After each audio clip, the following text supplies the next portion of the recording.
Olá amigos, sejam bem-vindos a mais um vídeo do meu canal. Eu sou o Lucas Knaip. Vamos falar sobre o jogo entre Fluminense e Corinthians, válido pelas semifinais da Copa do Brasil, partida de ida, disputada no Maracanã, empate em 2-2, né? Um jogo interessante, um confronto de duelo tático entre técnicos badalados, né? Para o bem e para o mal, né? A gente sabe, Fernando Diniz e Vitor Pereira, né? O Diniz está mais hegemônico com a torcida do Fluminense que o Vitor Pereira, até porque o Fluminense faz grande temporada até agora, mas o Vitor Pereira, acho que ele ainda divide opiniões. Tem alguns que gostam do desempenho até agora na Copa do Brasil, quão longe o time está indo, ainda está bem posicionado no Brasileirão. Mas, por outro lado, as pessoas esperavam mais. O ataque tem sido uma decepção até agora. Eu acho que todos concordam que, pelo que foi criado de expectativa na chegada do Vitor Pereira aqui no Brasil, se esperava um Corinthians mais eficiente do que a gente vê hoje. Mas ainda é um Corinthians vivo na competição e hoje fez valer sua máxima nesse trabalho do Vitor Pereira. Aproveita as oportunidades,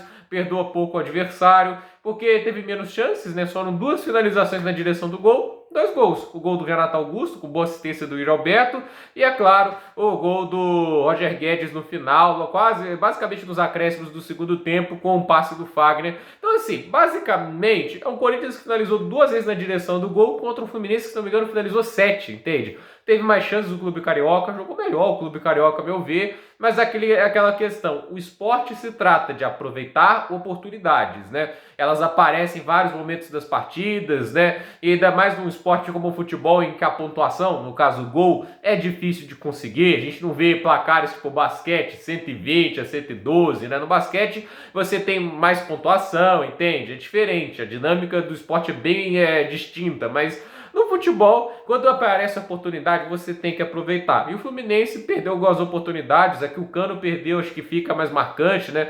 E assim, apesar da situação, né, o 2-2, o empate, acho que, apesar de conver mais ao Corinthians do que ao Fluminense, porque jogou fora de casa, vai decidir agora no Itaquerão, eu não acho que muda tanta história, porque eu não vejo o Fluminense jogando de forma diferente, estando com a vantagem ou não. Isso eu acho uma coisa que deixa esse confronto entre o Fluminense e o Corinthians muito interessante, porque são dois técnicos muito convictos de sua ideia. O Vitor Pereira é até mais pragmático, que muda um pouco mais a natureza, dependendo da situação, pelo que a gente vê nesse trabalho dele no Corinthians. Então, a meu ver, é um jogo muito interessante e hoje a gente viu, assim, o início de jogo, assim, daquele jeito, né? Um pênalti logo com 1 minuto de jogo, o Fagner fazendo bobagem, né? O Fagner é um grande lateral, é um dos melhores que tem aqui no futebol brasileiro, mas essa cabeça dele nunca ajudou, essa tomada de decisões dele, ser muito impulsivo. Eu acho que eu gosto muito de jogadores cerebrais, né? Sempre tomando decisões corretas, eles não deixam se abalar pelo emocional, cometer um erro, bola pra frente. Eu detesto os caras que eles são muito desequilibrados mentalmente, né, durante o jogo, e o Fagner é um cara assim que não tem a cabeça no lugar na partida, a quantidade de erros que ele comete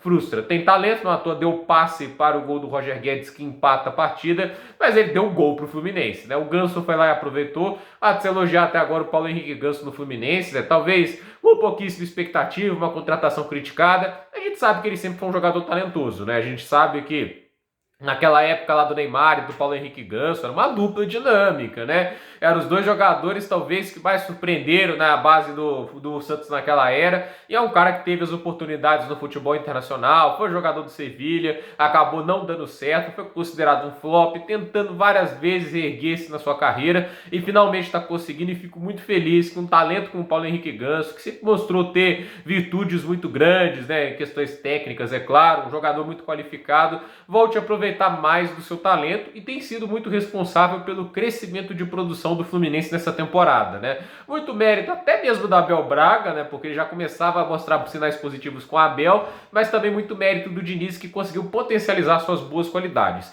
E assim, a gente tem também o John Arias jogando muito futebol. É um elenco do Fluminense que tem muitas surpresas nessa temporada. Tem o André, o John Arias, entende? O Fluminense, ele consegue atacar bem na partida, mas aquele problema é de você às vezes atacar, dar brecha no contra-ataque. Ali o Yuri Alberto foi muito inteligente com o passe que ele deu para o Renato Augusto. Aí teve um empate, depois o John Arias faz o 2-1. O Fluminense vai controlando bem o jogo, até conseguindo atacar, até a chance do terceiro e não aproveitando. Mas ali dos 25 minutos do segundo tempo para frente, ele cozinha muito a partida. Aí o jogo fica nem lá nem cá, fica o jogo até chato. Até que chega nos acréscimos, o Corinthians consegue tomar um pouco mais de decisões e acontece um empate. Acho que um probleminha que a gente pode dizer no time do Diniz é esses apagões defensivos, que é uma coisa da natureza dele, é algo que ele vai ter que consertar. E eu acho que muitos técnicos, assim, dos grandes técnicos que a gente vê na história, não aqueles talvez tão autorais como um Klopp, um Guardiola, daquele negócio do ataque total. A gente olha o Mourinho, o Carlo Ancelotti, que são técnicos extremamente marcantes também, muito vitoriosos.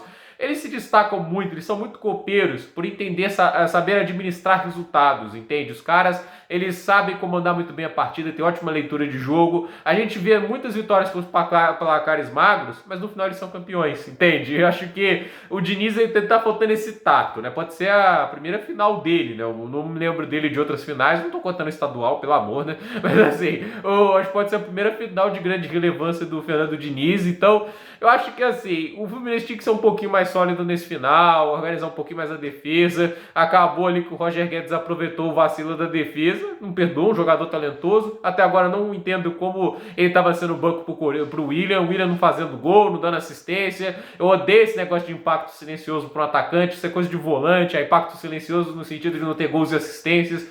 Mas quem não tem gols e assistências tem que contribuir construindo o jogo, cadenciando a partida, ele tem que ajudar também na recomposição defensiva. Nenhuma dessas atribuições cabe à competência do atacante. Ele pode até ter isso, mas principalmente ele tem que contribuir com gols e assistências. O William não estava fazendo isso. O Roger Guedes estava fazendo isso, mesmo improvisado, e agora na posição correta dele rende mais. Finalmente, talvez o Vitor Pereira entendeu. O Roger Guedes é ponta, Renato Augusto é meio atacante, não tem aquela loucura do Silvinho de colocar de centroavante. E o Yuri Alberto é um centroavante, né? Não pode não ser um centroavante goleador que se esperava, mas é um centroavante dinâmico, inteligente, que permite uma inversão de posições. Isso dá uma cara interessante ao ataque do Corinthians. Mas ainda acho que tem que produzir mais volume de jogo. É o time que menos finalizou no futebol brasileiro até agora, pelo menos no Brasileirão. Só 9 finalizações hoje de novo, mais uma partida seguida com menos de 10 finalizações. Com o time que tem, com as peças que tem, dá para fazer mais. E eu acho que muito do Corinthians não ter um desempenho ofensivo tão bom quanto dos principais clubes brasileiros, do que sentido de desempenho nessa temporada, é muito disso, de produzir pouco volume, ter pouca chance para marcar o gol, apesar de aproveitar a maioria, ainda fica atrás porque o volume criado é pequeno. Então vamos ver, 2-2 na ida, jogo muito interessante se desenhando para o Itaquerão. Quem será que avança? O Corinthians de Vitor Pereira ou o Fluminense de Fernando Diniz? Essa pergunta será respondida, se não me engano, na semana que vem, onde acontece a semifinal da Copa do Brasil. Eu estou muito enganado em espalhando informação falsa aqui. Me corrijam aí nos comentários se eu estiver errado sobre o jogo de volta ser na semana que vem.